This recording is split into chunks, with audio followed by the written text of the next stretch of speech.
Hello guys, magandang araw sa inyo. Ngayong araw ay Sunday at ngayon ay rest day ulit namin. At ngayon ay may pupuntahan kami. Nagdesisyon ng mga kasama ko na manguha ng isda, kaya sasamahan natin sila para mag-enjoy sa beach na pupuntahan namin. At ngayon, dinadaanan naman natin yung mahabang kalsada ng Broadway Road na maraming lubak. At eto nga, siguro kapag natapos tong paliparan ng mga military, baka isunod na rin nila itong mga kalsada rito. At kung makikita nyo, napakabilis na magpatakbo ng kasama namin kahit na malubak. At makikita nyo, ayan yung ginagawa ng airbase ng mga military. Gumagawa dyan ay puro mga Pinoy. At itong kalsadang ito, makikita nyo, madadaan ulit natin yung Japanese Radio Communication Building. Dito nga sa Broadway Road, ang usap-usapan, pag natapos daw yung military airbase ay baka isarado na daw tong lugar na to. At baka makakapasok na lang dito yung mga may-ari ng mga farm. Kaya yung mga ibang Pinoy sinusulit na yung lugar dito para makita nila yung mga ganda ng mga beach na nakatago pa rito sa Tinian. Itong Broadway Road, makikita nyo sa Google Map, talagang napakahaba talaga. Nagsimula ito sa Kaitaga Beach hanggang dito sa drop pin sa dulo.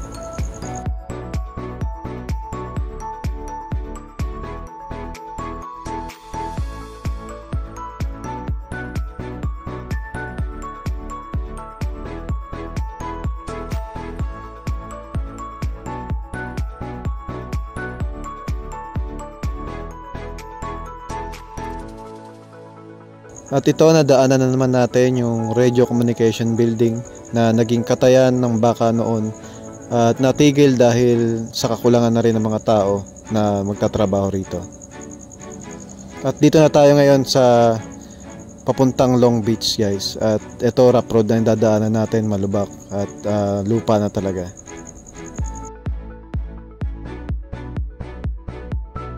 At dito nga sa Long Beach na pupuntahan namin, ang sabi ng mga lokal ay bihirang-bihira lang daw nila mapuntahan to dahil may mga nakikita raw silang mga pawikan o mga sea turtles na nangingitlog dito, kaya hindi naman pinagbabawal pero bihira lang talaga mapuntahan para hindi maistorbo yung lugar para dun sa mga pawikan. At sa mga nagtatanong dyan sa Pilipinas kung marirekomendo ko ba itong lugar, hindi ko masasabi na 100%. Siguro mga 70% lang. Na kasi kung hindi ka sanay sa buhay probinsya, talagang maboboring ka rito sa lugar dahil wala namang masyadong papasyalan dito. Wala namang mga mall, wala namang masyadong building. Pero kung trabaho lang talaga hanapin nyo, siguro dito na kayo sa atin yan. Kasi dito may mga itatayo na mga apartment, mga siguro hotel at restaurant, gano'n. At ito nga, yung pinakamalaki yung airbase ng military dito. At dito nga, nag-uusap kami nung kasama ko na matagal na rin dito sa Tinian, na naaliw siya dito sa island dahil napakasariwa ng hangin, na napapaisip na rin siya na baka sakali na maasikaso niya yung green card niya na para dito na rin siya tumira sa island. At madala na rin niya yung kanyang pamilya rito sa Tinian.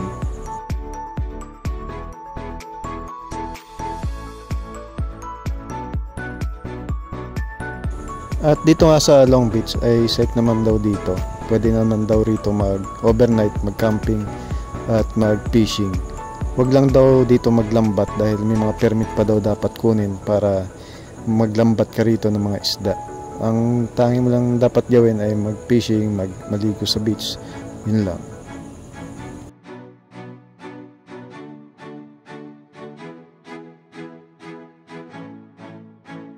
At sa wakas, nandito na rin kami. Chine-check namin yung lugar at baka may ibang tao at baka nakahamba lang yung sasakyan namin pag dumaan yung kanilang sasakyan dito.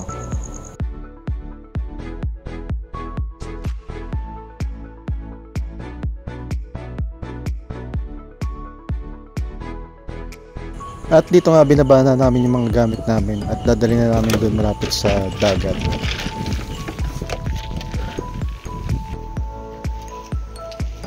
At ngayon nandito na tayo sa Long Beach. Makikita nyo na yung kagandahan ng lugar.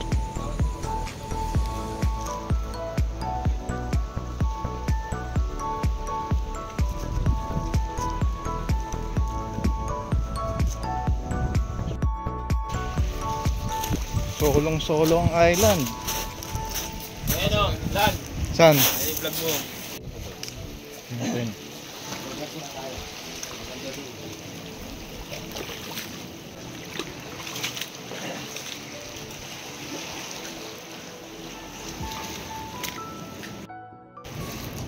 Pasukin natin tong lagoon, guys. Tingnan natin yung lugar dito.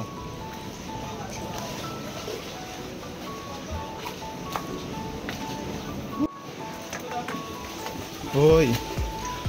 Tingnan. Ang sikip dadaan, tignan nyo. Grabe.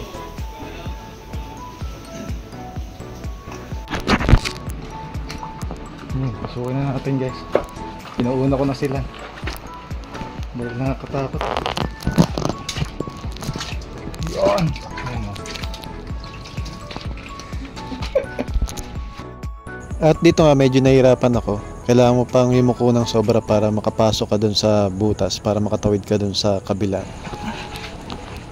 Adventure, adventure.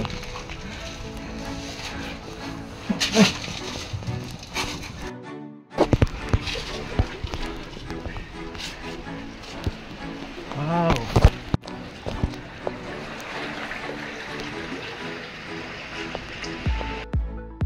At dito nga guys, namamangha ako dun sa ganda ng lugar. Talagang masasabi mo lang wow, ang ganda ng lugar na to.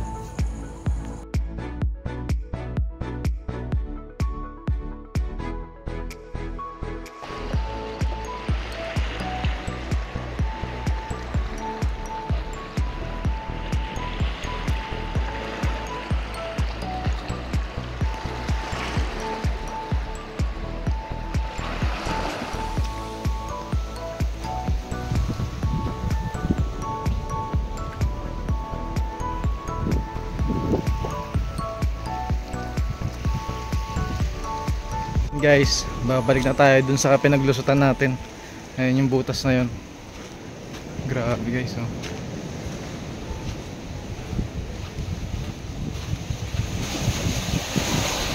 Buti low tide daw ngayon. At buti low tide ngayon. Kung hindi, papasukan daw to ng tubig. Ay.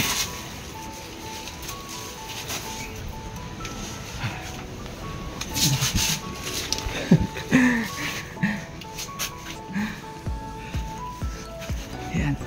Lusot, aray ko.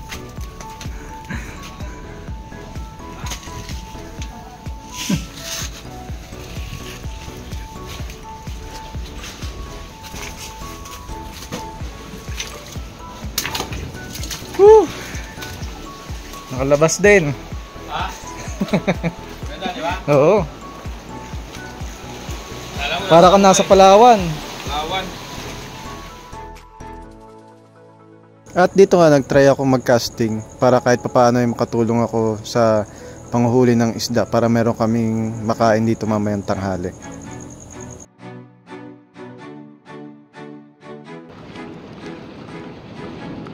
May mga bato sumasabit, nararamdaman ko yun.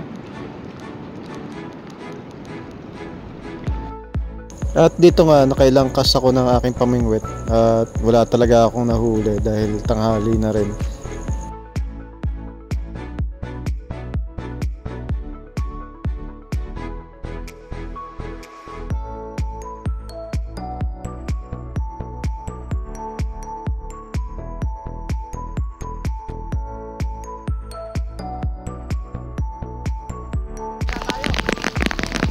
Tara, silong na tayo, mababasa. Silong na. At dito nga, inabutan na kami ng ulan. Tinigil ko na rin yung pamimingwit ko. At sumama na lang ako sa kanila para mag-enjoy dito sa beach. At hanggang dito na lang ang video na ito. Maraming salamat sa inyong panonood and God bless.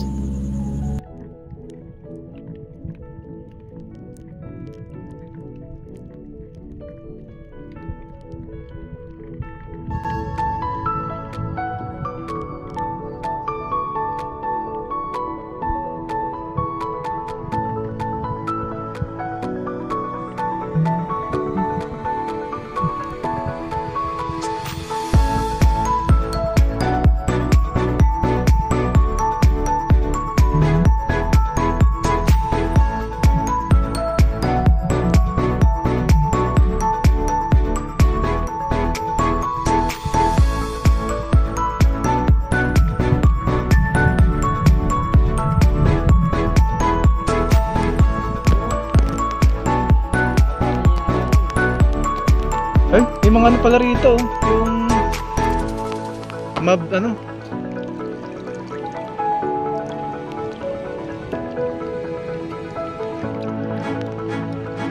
Ang tawag dito sa isdang to, yung ano. Dito pala sila, oh. Tignan mo.